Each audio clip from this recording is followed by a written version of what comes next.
یہ دنیا کے سامنے حضرت امام نے اپنا اسوہ رکھا کہ یہی تو پیغام میں دینے آیا ہوں، یہی تو جو ہے وہ تحریر میں نے کربلا کی ریت پر اپنے خون سے رقم کرنی تھی کہ یہ سر کٹ سکتا ہے لیکن جھکے گا تو صرف اپنے مالک کی چوکٹ پہ جھکے گا، یزید کے سامنے یہ سر جھک نہیں سکتا ہے۔ تو حضرت امام حمام رضی اللہ تعالیٰ عنہ نے کربلا کے تپتے ہوئے ریگزار میں جب 72-73 لاشیں خیموں کے سامنے پڑے تھے اور اتنے زخم کلیجے پہ تھے، راوی کہتا ہے کہ جب آپ کی قمیض اتاری گئی تو 113 سوراخ اس میں تیروں کے تھے، 33 زخم نیزوں کے تھے، 34 گھاؤ تلواروں کے تھے، اتنے زخم جسم کے اندر اور جسم چور ہے زخموں سے۔ لیکن حضرت امام حسین نے جب پیشانی سجدے میں رکھی تو آخری لفظ یہ تھے، اللہم رضن بقضائک وصبرن علی بلائک تسلیما لامرک سبحان ربی الاعلی۔ مالک تیری تقدیر پہ راضی ہو گیا ہوں، مالک زخم سے پہ بھی میں مسکرا رہا ہوں، مالک تیری طرف سے جو دکھ آئے میں نے ان کو قبول کیا، جے سونا میرے دکھ وچ راضی تو میں سکھ نو چلے ڈاواں، مالک میں سب کچھ قبول کیا، حسین تیری رضا پہ راضی ہے، میرے مالک تو بھی بتا تو بھی حسین پہ راضی ہوا ہے کہ نہیں ہوا ہے۔ آواز آ رہی تھی اس پیاسے پر علی شیر خدا کو ناز ہے، اس نواسے پر محمد مصطفیٰ کو ناز ہے، اوروں نے بھی سجدہ کیا پر اس کا عجب انداز ہے، اس نے وہ سجدہ کیا جس پر خدا کو ناز ہے۔ اے حسین ابن علی تم پر سلام، نازش آل نبی تم پر سلام۔ آج لہجہ بھی دم توڑ رہا ہے اور سورج بھی درد غروب سے زرد ہو رہا ہے، وقت کے دامن میں گنجائش نہیں کہ میں اس مضمون کو چھیڑوں، آؤ ہم سلام کرتے ہیں۔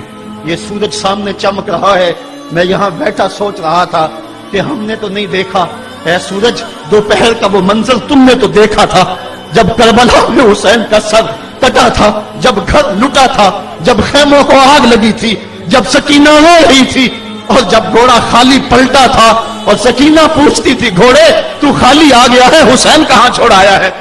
آج یہ سورج یہ چمک چمک کے وہ ہمیں کہانی سنا رہا ہے اور ہمیں پیغام دے رہا ہے کہ نبی کے نام پہ حسین نے تو سر کٹا دیا۔ آج تم کہتے ہو دین پہ چلنا بڑا مشکل ہے، تم شور ڈال رہے ہو، جن کے لیے مسجدوں میں قالین بچھے ہوئے ہیں، گرم پانی دستیاب ہے اور ان کے لیے مسجدوں میں آسائشیں موجود ہیں، اور پھر بھی وہ کہتے ہیں دین پہ چلنا بڑا مشکل ہے۔ ذرا دیکھو حسین ابن علی کو سجدے میں سر رکھ کے، پیشانی رب کے حضور رکھ کے حسین ابن علی کہہ رہے ہیں مالک میں سر کٹا کے بھی تیرے حضور حاضر ہوں اور تجھ پہ راضی ہوں، تو بھی بتا کہ تو بھی حسین پہ راضی ہے یا نہیں ہے۔ اے حسین ابن علی تم پر سلام، نازش آل نبی تم پر سلام، تم پہ لاکھوں رحمتیں لاکھوں سلام۔ اے شہیدان محبت کے امام، لالا گوں لالا بدن لالا چمن، اے چمن اندر چمن اندر چمن، زندگی ہی زندگی تیری حیات، اے حیات اندر حیات اندر حیات، افتخار ملت بیضا ہے تو، رب کعبہ کی قسم یکتا ہے تو، فخر کا دل میں دریچہ باز کرنا چاہیے، جن کا تو آقا ہے ان کو ناز کرنا چاہیے۔ آج ہم ناز کرتے ہیں حسین ابن علی پہ، ہم آ حسین والے نہیں ہیں، ہم واہ حسین والے ہیں۔ واہ حسین تیری عظمت کو سلام، اتنے زخم کلیجے پہ ہو تو کھڑا نہیں ہوا جاتا، لیکن جبر کے خلاف کتنی قوت سے کھڑا ہے۔ حسین ابن علی نے اپنا نمونہ لوگوں کے سامنے رکھنا تھا۔ اقبال کہتا ہے سرخرو عشق غیور از خون او، شوقی این مصرع از مضمون او۔ یزید مٹ گیا، یزید کا نام مٹ گیا، اس کا تشخص مٹ گیا، حسین کل بھی زندہ تھا، حسین آج بھی زندہ ہے۔ مرتا تو وہ ہے جس کی فکر مر جائے، مرتا تو وہ ہے جس کا نسب العین مر جائے، مرتا تو وہ ہے جس کا مشن ختم ہو جائے۔ حسین کا نسب العین زندہ، حسین کی فکر زندہ، حسین کا مشن زندہ، حسین زندہ، حسین کا نانا بھی زندہ۔ آج بھی ہزاروں کروڑوں اربوں انسان حسین کا نام لے کے جی رہے ہیں۔ میں کہتا ہوں اگر کوئی یزید کا نام بھی لیتا ہے تو وہ سر جھکا کے دیتا ہے۔ کیسا تمہارا لیڈر ہے جس کا نام لیتے ہوئے بھی تمہیں شرم آتی ہے؟ نام لینے سے پہلے سر جھکاتے ہو، نام لیتے ہوئے پسینہ پسینہ ہوتے ہو، نام لینے کے بعد منہ چھپا لیتے ہو۔ تمہیں اپنے قائد اور اپنے لیڈر کا نام لیتے بھی شرم آتی ہے، اور جب ہمارے لبوں پہ نام حسین آتا ہے ہمارا قد اونچا ہو جاتا ہے، ہمارا سر فخر سے بلند ہو جاتا ہے۔ فخر کا دل میں دریچہ باز کرنا چاہیے، جن کا تو آقا ہے ان کو ناز کرنا چاہیے۔ تو حسین ابن علی نے